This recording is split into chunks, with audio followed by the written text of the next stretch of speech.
Hello, and welcome to Let's Talk Midlife Crisis with your hosts, Ashley and Tracy.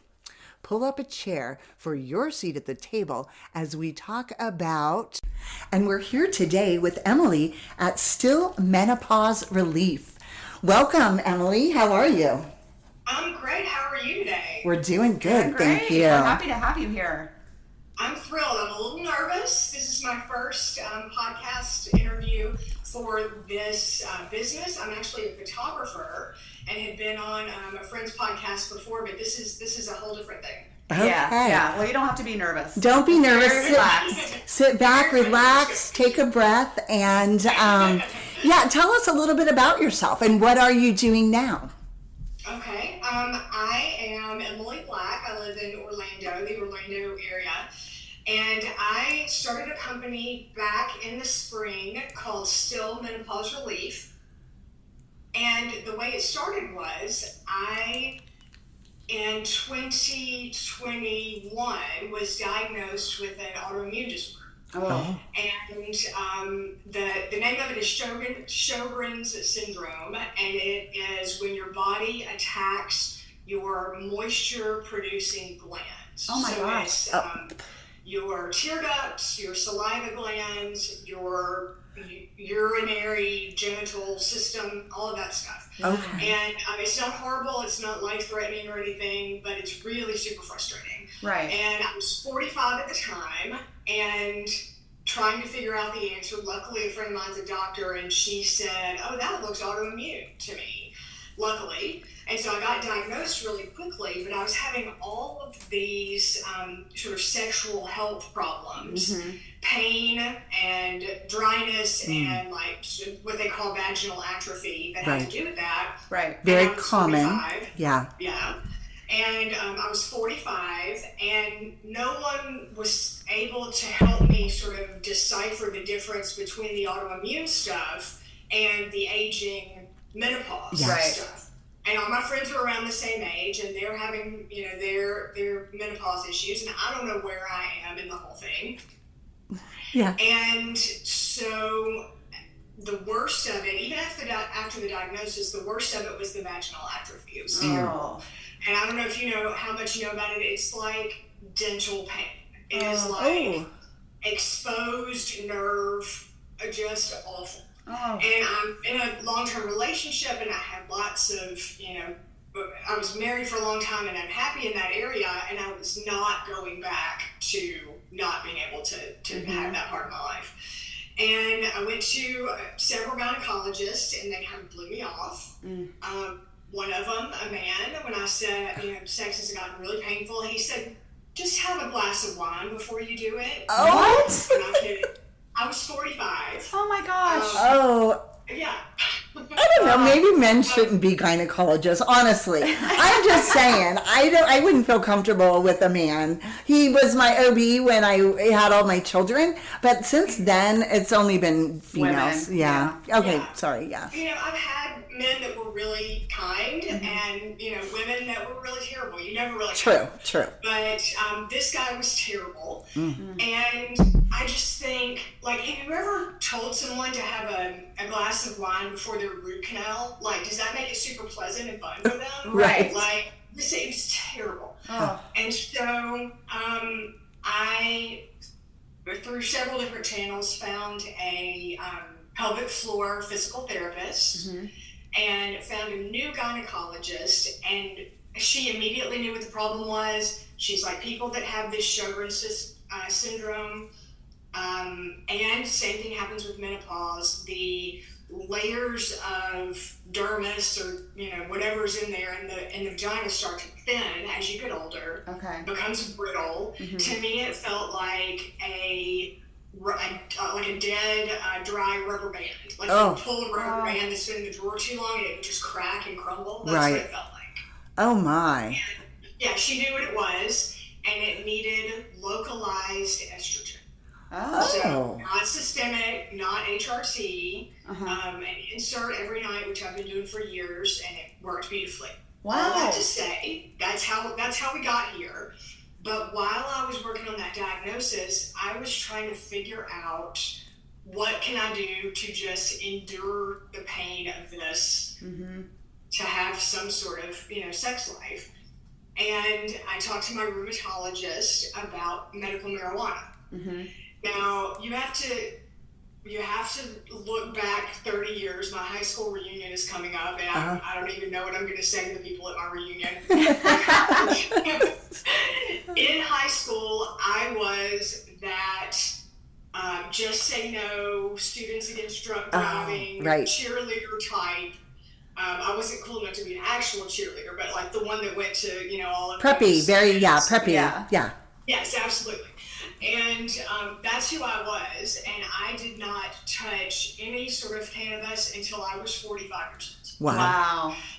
And so I started doing that, came around to get the proper diagnosis and treatment for the Sjögrens, sort of weeded all out from the menopause stuff, got the right diagnosis and treatment. But the medical marijuana in that interim really saved me. Really, made all of the rest of my life sort of come together until I had the right treatment. Right. And then some of my girlfriends were having just standard menopausal stuff. Yes. Anxiety, pain, nausea, sleeplessness. Hot flashes. What? Say that again? Hot flashes. Oh, yes, absolutely. Hot flashes, having all of those things. Speaking of which, one of the medications I take for Sjögren syndrome gives me hot flashes. Oh.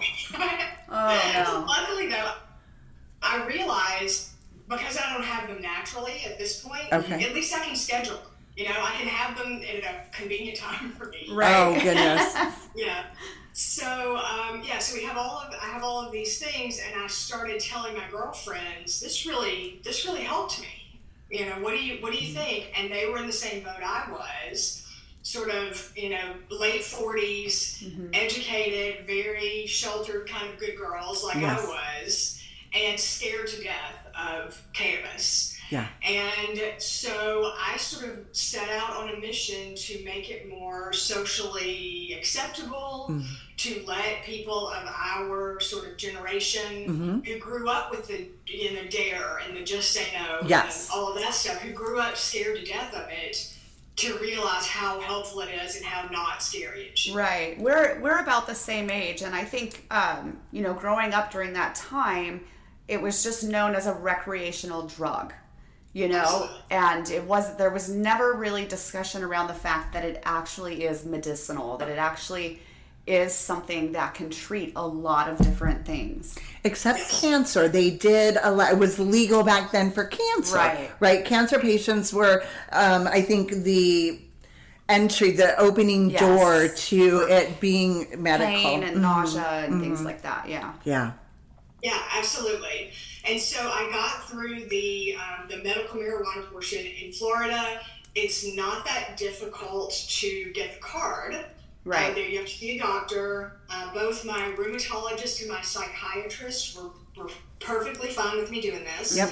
I went to the medical marijuana doc, and it's expensive. You have to re-up your license every 210 days or something crazy like that. Oh, okay. And the dispensary is expensive, and I eventually realized that you can order. There's a farm bill in 2018 that allowed THC products under a certain weight to be sold anywhere in the U.S., federally legal. Right. And I realized that was really all I needed. Yes. I really didn't need the heavy-duty stuff that's not federally legal at all. So I let my medical card go and started ordering gummies online. Okay. And that was really all I needed to have. But there were some elements missing, and there was certainly the education element of this can help for your menopause symptoms.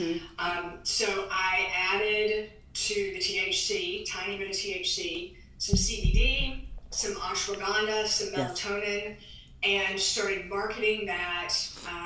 First product went out in early July. Yes. Okay. So you can now order gummies, and they have 5 milligrams of THC, which for a 150-pound person, for me, helps me sleep beautifully. Yes. Doesn't make me feel knocked out the next day. Mm-hmm. And I've heard helps with hot flashes, helps with lots of other different symptoms. Yes, and you were generous enough to supply us with samples, and we've already talked about this, but I loved them. I also really appreciate the fact that you provide daytime and nighttime gummies, because being a professional, I work all day. I'm not going to feel comfortable taking, the THC, when I have to function professionally. Right. And perhaps it would be fine because, as you said, it's just a low dose, but I really could feel the difference. I don't generally have problems sleeping once I get to sleep, but it's getting to sleep and like kind of calming and shutting my mind down. So I could definitely feel the difference in that. And then I'm not sure if it's just happens chance or coincidental that when I when I ran out of the nighttime gummies, which has been like the last couple of weeks, I have been experiencing these hot flashes like I've never experienced before. I'm a little bit older, probably than you both are. And I've been postmenopausal now since 2017, I think. And, it was very light and very, in the interim, but like I said, the last couple weeks, I don't know what is happening, but I just feel gross. I probably take 3 cold showers a day.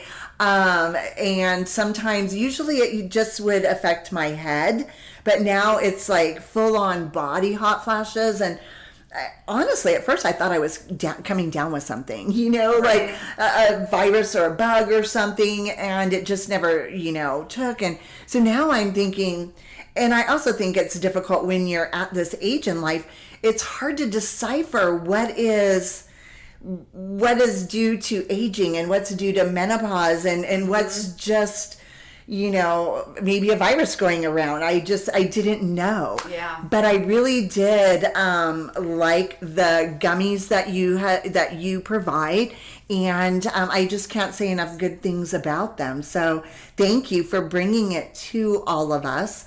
And interesting, is Florida still only a medical state, or is it recreational as well? It is in flux right now, and it is the same way it is politically when it comes to being a swing state. Mm-hmm. There's that much sort of back and forth when it comes to the medical versus the all the other possibilities. Hopefully, it will all be fully legal soon. I was going to ask if it's going to be on the ballot. This is an election year in the United States because we have global listeners, but in the U.S., it is an election year. Is it going to be on the ballot this year? Do you know, for Florida? I don't know. I need to find out the answer to that. I still feel like the demographic that we're talking about, the sort of educated 40s and 50s woman, even if it's fully legal, is going to be really hesitant to go into a shop and buy because they don't know what they're looking for. 100% agree. In Arizona, it's been recreational for years now. It feels like, 2020 or 2019. Somewhere around there. But to your point, absolutely. I can't imagine a lot of people, and when I think in my mind who these people are, it would be like coworkers and things, feeling comfortable going to a dispensary to purchase them. So, and perhaps not even being educated about the fact that they are available to you, and the benefits of taking them. So thank you so much for, for having the insights to know what, you would need and what your friends, resonated with your friends, and now all the way stretching across the U.S. And how's it been going since you've launched the product or products? Well, I will say, I think the chorus of people that were really excited and ready to go and rooting for me, I was listening to those people, and they seem to be ones that were already comfortable with cannabis. Okay. I feel like I haven't brought new people around yet, and that might take some time. When I had the medical marijuana card, I would buy this concentrate. It was like epoxy, and bake it into cookies and muffins and things like that. And it was hit or miss as to the exact dose you would get. The potency, or whatever it was. And so sometimes I wouldn't feel it much at all, and then some days it would just knock me out because it's cooking. It's not super measurable in that way. Yes. And one thing I wanted to do with the gummies was to have them be absolutely uniform. So everything you get, you know exactly what's going to happen, and there's no variation from one to the other.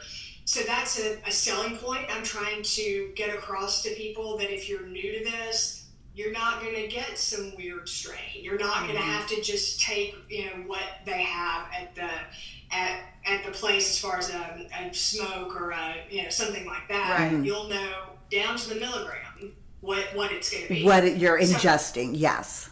Yeah. So I've had a little bit of trouble getting people to come around to it. But I understand it took me a minute. I had to be really in a lot of pain before I was willing to go in that direction. But that being said, we haven't touched on this yet. I am going to be coming out with a second product in early October. It's in production now. That is a very similar sleep and relaxation product with no THC in it. Oh, nice. And the reason is, I know that there are people that are sober that maybe don't, want the THC. People that get drug tested for work, even though it's probably not going to affect you the next day, they don't want to take a chance of being drug tested. Very good point. Yeah. And so I've got another product coming out, and I would love to have them side by side. Take this, on the days that you feel comfortable, and then maybe, you start with the no THC, and then when you realize how that makes you feel, ask yourself if you want to move on to the THC, and maybe that's how you get your feet wet slowly. Yeah.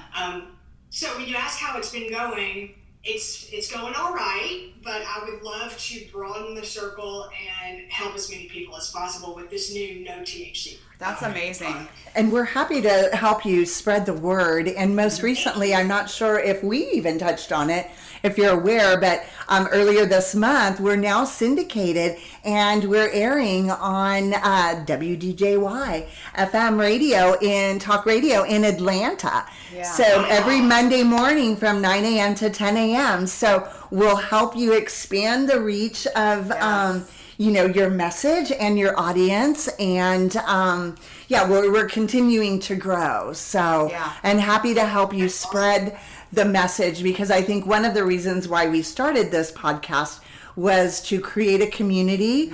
And it's amazing that we live in a time where, women are who we are today, that we are not only acknowledging the changes that happen to us in aging, but we're doing research. We're being smart about it. We are creating product lines, in your case, that will help other women where, our previous generations, our moms did not have that. There was the awareness that we have today. Yeah. Exactly. Definitely. So this other product you're launching, you said October? It doesn't have THC, does it still have CBD in it? No CBD, okay. No THC. What are the key ingredients? Amazon prohibits THC and CBD. Facebook says you're not allowed to advertise those things, which seems crazy to me because I get ads constantly for them. Right.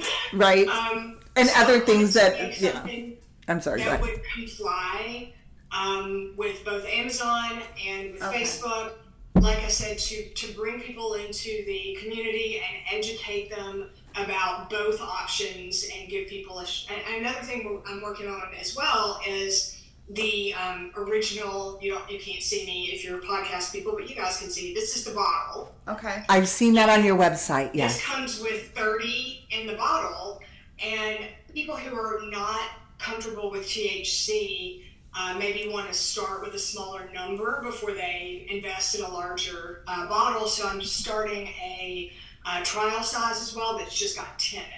Oh, amazing. So both of those products will have both the 30 and the 10 for people to try them out and see if they like them before they make a bigger investment. Yeah. And where would someone go to find those products and order the samples or any of your products and find out more about what you're offering, your research and the products you're offering? Well, the actual store is www.still, STILL, for her, .shop, SHOP. Okay. We've also got a 10,000 person Facebook group. Wow. Which is how we found each other. I found you there, yes. You guys have been amazingly supportive, and I so appreciate that. Big Facebook group where people ask questions, and I respond as well as I can. I'm not a doctor, but I'm pretty bossy, so I'll tell you with the caveat that I'm not a doctor. And we've got Instagram, which is still.for-her. Facebook is also still.for-her. Okay. And I've also, for your listeners, got a new coupon code at stillforher.shop, and the code is Midlife for you guys. Okay. And that is 20% off your first order. Oh, that's amazing. That's amazing. Midlife. MIDLIFE. Yes. Perfect. Yes, absolutely. So that's for your people, and I hope they will all come and give it a try. Yeah, definitely. Thank you. Yes, thank you. So if someone was to order it, when would they expect to receive it? Is shipping standard, maybe within 5 to 7 days? It comes through USPS, the General Post Office. Is that correct? Yes, comes from the post office. Like I said, completely legal. For some reason, Idaho, New Hampshire, and South Dakota don't like THC, even at that very low level. Okay. But everybody else, I'll send it to you. Okay. And then for, of course, your new product in October that doesn't have THC, those markets will be able to try it as well. So yes, I'm hoping the no THC product will be on Amazon pretty soon after that. Okay, well, we'll keep an eye out for the launch, and then we'll give you a little boost on social media when it's available. I would love that. Absolutely. You guys are great. Thank you for all of the education and work you're doing. It's amazing. Well, again, we're trying to, create a community of women that are aging and supporting each other, and, having a place for not only education, but for people just to, be heard. So, and oftentimes I think, for many different reasons, you might fall out of your women friends that you have. If you're in a committed relationship, you may, end up not having that circle of community that you can, reach out to and that relates to you. And that's the whole purpose of us creating this, podcast and this awareness, and trying to just create a community of like-minded, strong, successful, professional women that are gonna, just rock aging. Right? It's something that I used to be afraid of when I was young. But now I'm just really trying to embrace it. And we always say that we're trying to turn our, midlife crisis into an oasis or an awakening or, a rebirth, if you will, because there's just so much that happens to women in our age, even outside of menopause, right? With your becoming an empty nester, midlife, and aging. It's, your skin is changing. It's just maybe your hair is, thinning out, or... Well, and there's a lot of, we've talked a lot about how there's no cookie cutter way that you go through menopause. Everybody has different symptoms. And just like you said, you had something that was pretty unique to the situation, and it just happened to be about the time you were going through menopause. So it's really hard to decipher what's actually causing it or what it is. And I think that happens a lot with women, and it's just not really talked about, especially if people can't relate to it because they're not having the same symptoms. So thank you for sharing your experience Yes. and your story. Thank you. I'm sure there's other women that have been through similar things, if not the same thing. And it probably feels really good to know you're not the only one. And thank you for bringing a remedy to it. Oh, sure. Yeah, the fulfilling part to me that I was not expecting was that I was going to make this Facebook group, and people were going to come on there and complain and say, oh, I've gained weight, I've had this, and there's plenty of that, of course, because we need people to commiserate with. Yes. But the number of them that say, oh my God, I thought I was the only one. Oh, yes. When I put something on there, I had a friend text me personally the other day. Now, every time something happens with my body, I have to question whether it's menopause related. Yes. She said, I've gotten motion sick in the car my whole life, but it's gotten much, much worse lately. And she's like, is that menopause? I'm like, yeah, possibly. Yes. Possibly. And like that doctor that brushed me off and told me to have a glass of wine, people don't want to talk about it. They don't want to address the problems of older women. Right. And it's sad because and it's sad that you would go to your doctor for help and guidance when you're going through that, and not to have them reciprocate anything that is, realistic or meaningful, or pretty much even acknowledging, what you're going through. So well, and I think too, there's been such a lack of education, not just for, normal civilians, but also for doctors and educators, and there hasn't been a lot of research, and because the symptoms are so different for different people, I think it's, I think they're finally coming around and starting to compile a lot of that and do some research. Doing research, yeah. But there's still doctors that just don't know, and whether it's they don't want to or they don't have the time to look into it more and try to help you, that's just kind of what's happening, and it's really sad. So, but I think it's good for the next generation, like our children. Yes. There'll be data by then. And hopefully, things that we're doing now is going to help that generation in their aging. So. Well, one thing that I think you guys are doing a great job with, and that I sort of hammer on a lot, is the decade in a woman's life when she is most likely to attempt suicide is 45 to 55. It's such a lonely time. Your children, I don't have children myself, but your children are moving out of the house, your relationship might be ending, and then you have all these physical symptoms that make you feel like you're going crazy. 100%. And so the thing that you guys are doing, that I hope I'm doing, is telling people you're not alone, this happens. The other thing is that I want people to understand is that you're not doing anything wrong. Right. Exactly. If you have a really bad menopause, it doesn't mean it's because you're overweight. It doesn't mean you're not taking care of yourself. It doesn't mean you're not eating clean enough or doing all of the things that the world tells you you're supposed to do. Right. It's kind of luck of the draw, unfortunately. Right. And there are things you can do to feel better. There are things you can do to maintain your bone health and your brain health and all of those things. But if you're struggling, it is not your fault. Your body is rebelling against you, and there are ways to fix it. Yes. Right, absolutely. This is like the most crucial time in your life to really, truly take care of yourself. Yes, absolutely. And if you think about the hell of puberty and how how difficult that was, right? And your body at this point is going through those exact same sorts of things, but you've got to raise children and go to a job and pay the mortgage and have all of this weight on your shoulders that you didn't back then. And it's puberty times 100. Exactly. It's horrible. Exactly. Well, thank you. Thank you so much, Emily, for being with us today. Really appreciate it. And we would love to have you back on our show again as a guest, perhaps towards the latter part of the year when you launch your new product.